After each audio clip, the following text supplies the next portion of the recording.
নবী সাল্লাল্লাহু আলাইহি সাল্লাম আবু তালেবকে কালেমা পড়াবার জন্য কি পরিমাণ কাঁদছে, চেষ্টা করছে।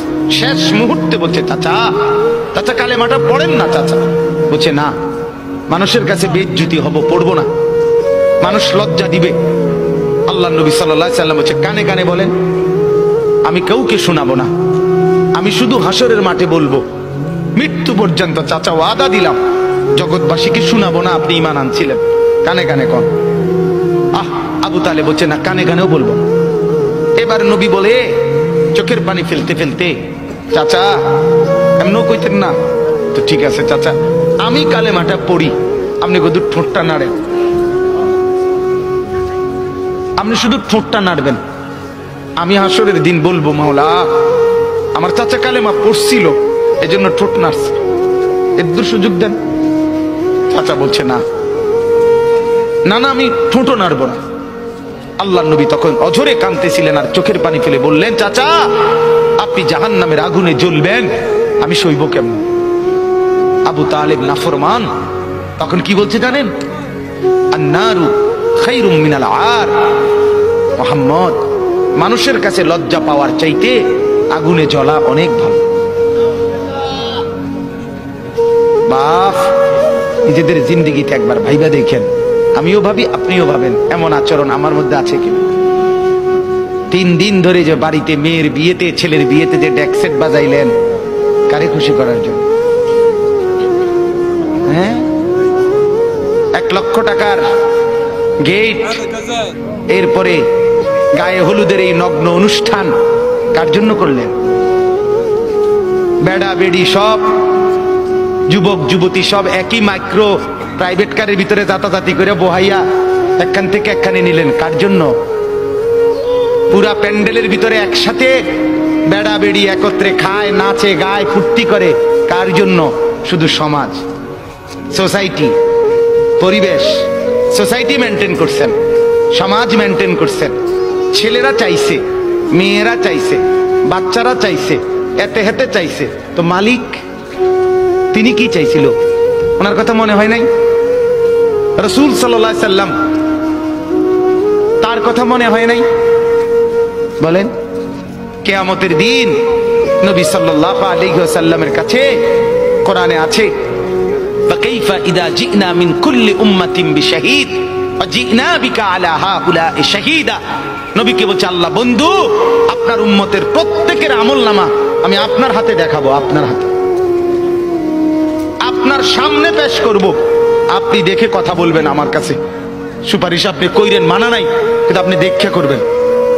রাসূলুল্লাহ সাল্লাল্লাহু আলাইহি সাল্লাম যদি হাসরের ময়দানে এরকম আমলনামা খুলে উল্টায় আর পৃষ্ঠার পর পৃষ্ঠা দেখে ফজর নাই, জোহর নাই, আসর নাই, মাগরিব নাই, ইশা নাই, শনিবার রবিবার, মদ জুয়া, অবৈধ উপার্জন, গান বাদ্য, নাটক, সিনেমা, জিনা, ব্যভিচার, বেহায়া, বেপর্দা সব উল্টায়। আল্লাহ নবী সাল্লাল্লাহু আলাইহি সাল্লাম তখন বলবে, উম্মত কি এটা?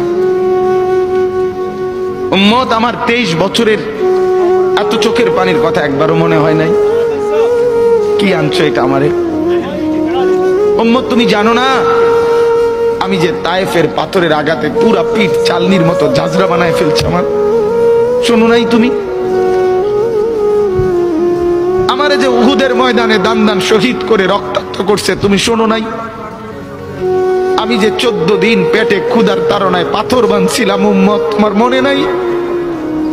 একবারও শোনো নাই আমার ক্ষুধার কষ্ট, আমার পিঠের ব্যথা, আমার দাঁতের ব্যথা, আমার কাঁধে 2টা কড়া ঢুকে গেছে? উম্মত, আমার ঘরে 3 মাস আল্লাহর নবীর স্ত্রী আয়েশা বলছে, আল্লাহর কসম উম্মত, নবীর স্ত্রী বলছে 3 মাস 3টা চাঁদ উঠছে ডুবছে, রাইনা হিলালান সুম্মা হিলালান সুম্মা হিলালান, 3 চাঁদ 3 মাসে নবীর 9 জন বিবির কারো ঘরে আম্মা জান আয়েশা বলে 1 ফোঁটা চুলায় আগুন জ্বলে নাই। মা আওকাদাত ফি আবিয়াতে রাসূলিল্লাহ নারুন, নবীর একজন বিবির ঘরেও আগুন জ্বলে নাই। আল্লাহ নবীর স্ত্রী আয়েশা একদিন বলছিল নবীকে, পিঠে হাত বুলাইয়া, ইয়া রাসূলুল্লাহ, স্বামী আপনার পিঠ ছিদ্র ছিদ্র কেন? পুরা পিঠ চালনির মতো ছিদ্র ছিদ্র কেন? আপনার কি ছোটবেলায় বসন্ত রোগ হয়েছিল, গোটা হয়েছিল। আল্লাহর নবী চোখের পানি ফেলে বলছে, আয়েশা তুমি জানো না আমার এই পবিত্র দেহে তো কোনোদিন মশাও বসে না, মাছিও বসে না, পোকা বসবে কেমনে?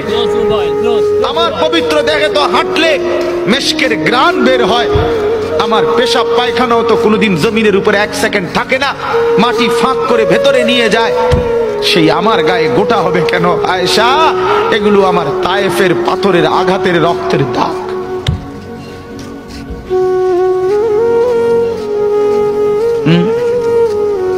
হলো না বাপ? কিছুই মনে হলো না? এভাবে ভুলে গেলেন? ভুলে গেলেন রাসূলুল্লাহ সাল্লাল্লাহু আলাইহি সাল্লামকে একবারও মনে হলো না? আল্লাহকে ভালোবাসেন, নবীকে ভালোবাসেন, আখিরাত চিনেন? এই বাপ, আমি আপনাদের সন্তান, যে আল্লাহর কোরআন যে ধরে নাই, ছোঁয়ে নাই, পড়ে নাই, বিশ্বাস করেন পড়ার কোনো মজা, লেখার কোনো মজা, জ্ঞানের কোনো মজা, শিখার কোনো মজা, জানার কোনো মজাই সে পায় না। আপনি যেন কিছুই পান নাই, তেমন কিছু পান না। এতুটি ফইরা এ ভাত তরকারি যায়, ইডি এমনি খাওয়া যায়, দূর মিয়া, এগুলো এমনি মিলান যায়। এ ভাত দুগের লাগে এত এত মেহনত করন লাগে না। অল্প কয়টা ভাতের জন্য, বিল্ডিং একখান করণের জন্য এত কিছু করতে হয় না, এত কিছু করতে হয় না। অতএব দয়া করে, মেহেরবানি করে, হাত জোর করে অনুরোধ, আপনি শিখেন, কোনো মানা নাই। আপনি বৈশ্বিক সব পড়া পড়েন, আপনি সব শিখেন, কিন্তু তার উপরে আল্লাহর কোরআন রাখেন, রাসূলুল্লাহ সাল্লাল্লাহু আলাইহি ওয়াসাল্লামের সুন্নাহ রাখেন, দিন শিখেন, আল্লাহর কোরআন একটু একটু করে পড়তে শিখেন। আল্লাহ তাআলা আমাদের প্রত্যেককে তৌফিক দান করেন। নিয়ত করেন যে কোরআন পড়বেন ইনশাআল্লাহ। বলেন ইনশাআল্লাহ, বলেন জোরে সোরে বলেন ইনশাআল্লাহ। আল্লাহ তৌফিক দান করেন। একজন যুবক, আমার বাপ, আবারও বলছি, আবারও অনুরোধ করছি, জীবন শোনাটা, আল্লাহর কথা শোনাটা খামখেয়ালি বানায়েন না। ইডি হুজুররা কয় মাইতো নাই তান কইবই, আপনি আমি শুনলে শুনলাম, না শুনলে না, না না না, তা খামখেয়ালি না, খামখেয়ালি না। ও চিরেই আপনিও কবরে যাবেন, আমিও কবরে যাব, ঠিক কিনা বলেন না কেন? খুব দ্রুত। আল্লাহ তাআলা আমাদের প্রত্যেককে তৌফিক দান করেন।